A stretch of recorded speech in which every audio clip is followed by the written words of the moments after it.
السلام علیکم، میں ہوں وجیہ زبیر، چوتھے دن کی چوتھی کہانی کے ساتھ۔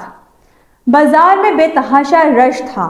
نوجوان بھیڑ چیرتا ہوا آگے بڑھا تو کیا دیکھتا ہے، لالو بدماش نے ایک لڑکی کا ہاتھ پکڑا ہوا ہے۔ لڑکی بری طرح کانپ رہی ہے، لیکن گاؤں کا ایک مرد بھی آگے بڑھ کے اس کو نہیں روک رہا۔ نوجوان کی آنکھوں میں لہو اتر آیا۔ وہ اس کو روکنے کے لیے آگے بڑھنے ہی والا تھا کہ کسی نے اس کے شانے پہ زور سے ہاتھ رکھ کے اسے روک لیا۔ شاہمیر کے پیچھے اس کا دوست سرمت تھا۔ اس کی بھی آنکھوں میں انگارے اترے ہوئے تھے، لیکن اسے معلوم تھا کہ یہ وقت جوش سے نہیں، ہوش سے کام لینے کا ہے۔ لالو نے لوگوں پہ ایک فاتحانہ نگاہ ڈالی اور لڑکی کا ہاتھ چھوڑ کے اپنے اسلحہ بردار ساتھیوں کے ساتھ آگے بڑھ گیا۔ دونوں دوست گھر آئے تو ماں جی نے کھانا سامنے رکھا، لیکن شاہمیر نے تھالی کھسکا دی۔ کھانا تو کھا، کھانے سے کیا ناراضگی؟ سرمت نے پیار سے کہا، لیکن شاہمیر تو پھٹ پڑا۔ تم نے غلط کیا، تمہیں مجھے روکنا نہیں چاہیے تھا۔ کیا ہوتا، وہ ہمیں مار دیتا؟ ایسی بےغیرتی کی زندگی سے بہتر ہے انسان مر جائے۔ اسی لیے روک دیا تھا، کیونکہ اس کا حل مرنا نہیں بلکہ مارنا ہے۔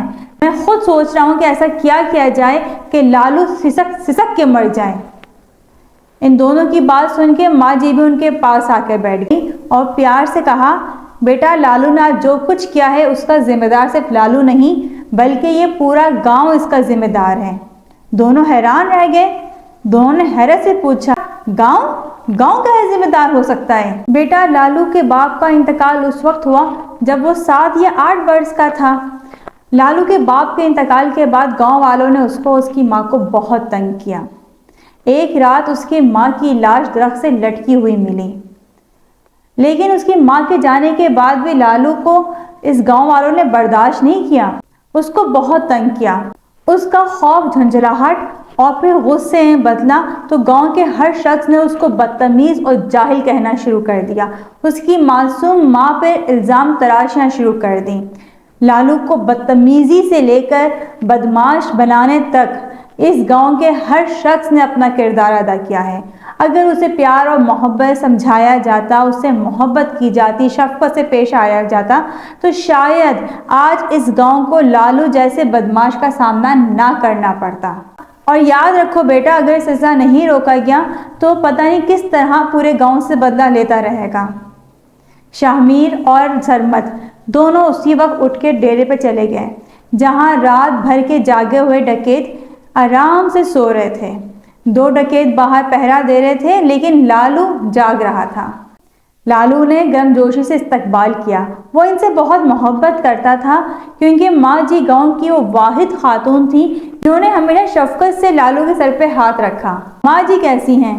جی ہم انہی کی وجہ سے آپ کے پاس آئے ہیں۔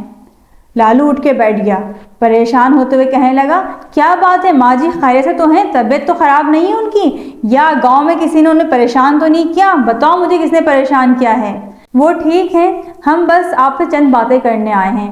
آج اس لیے کرنے آئے ہیں کیونکہ آج ہی ہمیں پتہ چلا ہے۔ ماں جی نے بتایا کہ تمہاری ماں اور باپ بہت اچھے، نیک اور غیرت مند لوگ تھے، لیکن گاؤں والوں نے انہیں بہت پریشان کیا اور تمہاری بھی زندگی اجیرن کر دی تھی، اس لیے تم نے یہ راستہ چنا۔ ہم صرف یہ کہنے آئے ہیں کہ تمہارے دل میں ابھی بھی ایک نیک دل دھڑکتا ہے۔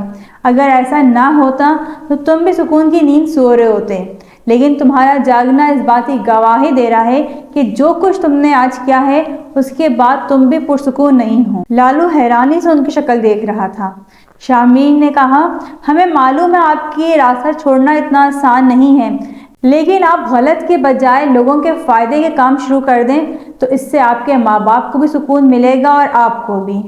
وہ دونوں چلے گئے، لیکن برسوں کے رکے ہوئے ساون ایسے بہے کہ لالو کے سارے گناہ دھو گئے۔ بہت بہت شکریہ۔